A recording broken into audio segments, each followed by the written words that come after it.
Hello guys, and welcome to another quick tutorial from Vintage Radar. Today I'm going to show you how to remove the stem and the crown assembly from your ETA 955412 movement. So the one that we have right here.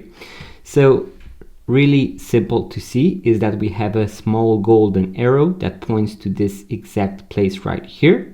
This is where we have the dimple, so we are going to press on this tab in order to be able to remove the crown. So what we want to do is to have the crown pushed all the way, so in the 0 position. I'm going to use my pair of tweezers in order to press down this tab right here, and with my other hand I'm going to remove the stem.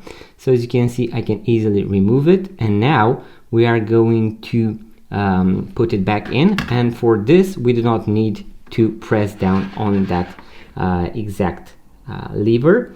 So all you need to do is to push it back in, give it a few movements, and then you can also check if your watch is working fine, just like that.